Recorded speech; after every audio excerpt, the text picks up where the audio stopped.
வரும் சட்டப்பேரவை தேர்தலில் பாஜக அதிமுக கூட்டணியை தோற்கடிப்பதே தங்களது முதல் கடமை என்று மார்க்சிஸ்ட் கம்யூனிஸ்ட் கட்சியின் மாநில தலைவர் சண்முகம் தெரிவித்துள்ளார். நாமக்கல்லில் நடைபெற்ற மார்க்சிஸ்ட் கம்யூனிஸ்ட் கட்சியின் மாநில குழு கூட்டத்தில் கலந்து கொண்ட பின் செய்தியாளர்களை சந்தித்த அவர், கட்டாய மதமாற்றம் என தவறான தகவலை வெளியிட்ட தமிழக பாஜக முன்னாள் தலைவர் அண்ணாமலை மீது தமிழக அரசு சட்ட நடவடிக்கை எடுக்க வேண்டும் என்று தெரிவித்தார்.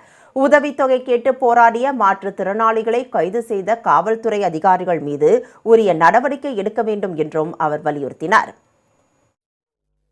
தேர்தலை பொறுத்தவரைக்கும் ஏற்கனவே நாங்கள் எங்களுடைய மாநில குழு முடிவாக தெரிவித்திருப்பதைப் போல பிஜேபி அதிமுக அணியை வரக்கூடிய சட்டப்பேரவை தேர்தலில் தோற்கடிப்பது என்பதுதான் எங்களுடைய முதன்மையான கடமை. அதற்குரிய முறையில் எங்களுடைய தேர்தல் பணிகள் என்பது இருக்கும். அதே நேரத்தில் தமிழ்நாடு சட்டப்பேரவையில் மார்க்சிஸ்ட் கம்யூனிஸ்ட் கட்சியினுடைய சட்டமன்ற உறுப்பினர் எண்ணிக்கையை உயர்த்த வேண்டும். அதற்கேற்ப போட்டியிடக்கூடிய தொகுதிகளுடைய எண்ணிக்கையும் அதிகப்படுத்தி போட்டியிட வேண்டும் என்பதையும் மாநில குழு என்பது முடிவு செய்திருக்கிறது.